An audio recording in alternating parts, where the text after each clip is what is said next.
Welcome to CBN Live, your ultimate weekly show for cybersecurity. We're here to empower your business to safeguard profits, protect customers, and preserve your reputation by expertly managing ever-evolving cyber threats. Presented by EK3 Technologies, keeping business cyber strong. And now, please welcome your host, Florida's award-winning authority on cybersecurity and cyber risk mitigation and management, the owner of EK3 Technologies, Earl. Good morning, everyone. I'm so glad you're here. Welcome to another fantastic episode of CBN.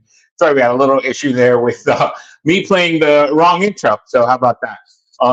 Live. This is, if it doesn't show you that this is live, this is absolutely live. So we are live right now, as I said, on Instagram. We are on Facebook. We are on YouTube. We are on LinkedIn, and we are on Twitter, or X, formerly Twitter. So thank you all for being here. We're live every morning, every Thursday morning, at 10:30. Today's topic, we're going to talk about understanding cyber threats and talking about current or common types of cyber threats.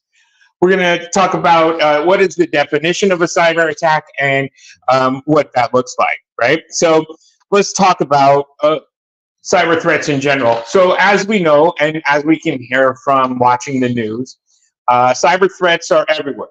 Every day we hear something about something new that is happening on the news. And so we need to understand what common cyber threats are. So the first one I'm going to talk about is a phishing attack.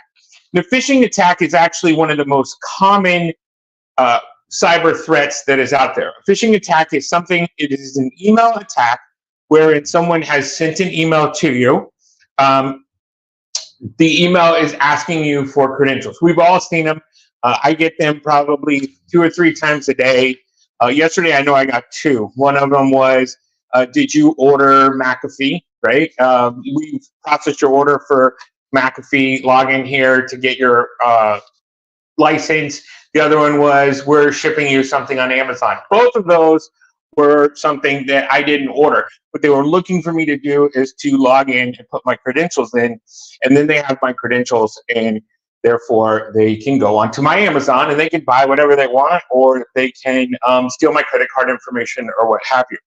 91% of all ransomware and malware attacks occur because of phishing emails. And this is one of the things that, one of the reasons that we strive for you to have a campaign for your employees against phishing. Make them aware, make them hyper sensitive to emails that come in and not just blindly answer emails that come in. This is also important for other people. The number of times I have seen senior citizens answer an email because it said it was from this company. I do some charity work, and that's one of the big things that we talk about too. Just because the email looks like it came from those people doesn't mean that it did.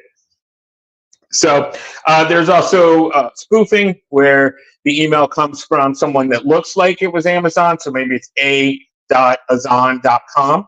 And so it looks like it came from Amazon, and it really didn't.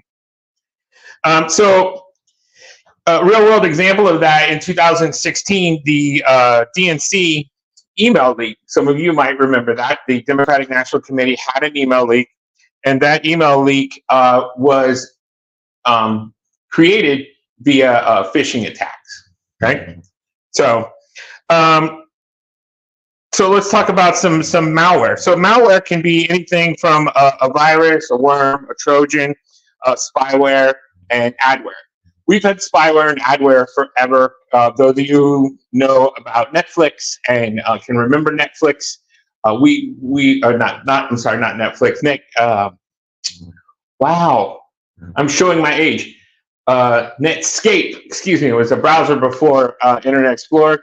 All of you who your birth date starts with 2000 probably don't even remember that, but we had spyware and adware in that, and in the original Internet Explorer. So we've had that for a long time.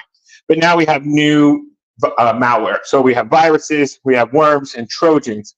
All of those are something that can be in an attachment on an email, So you can open the attachment, maybe it releases the virus, maybe it releases the Trojan into your environment, or you can go into a particular website and it might download the malware into, or the adware into your browser.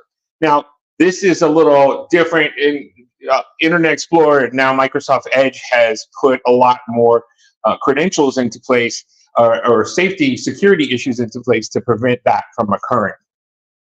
So some notable malware cases we've had, CDK, that was in the news just today.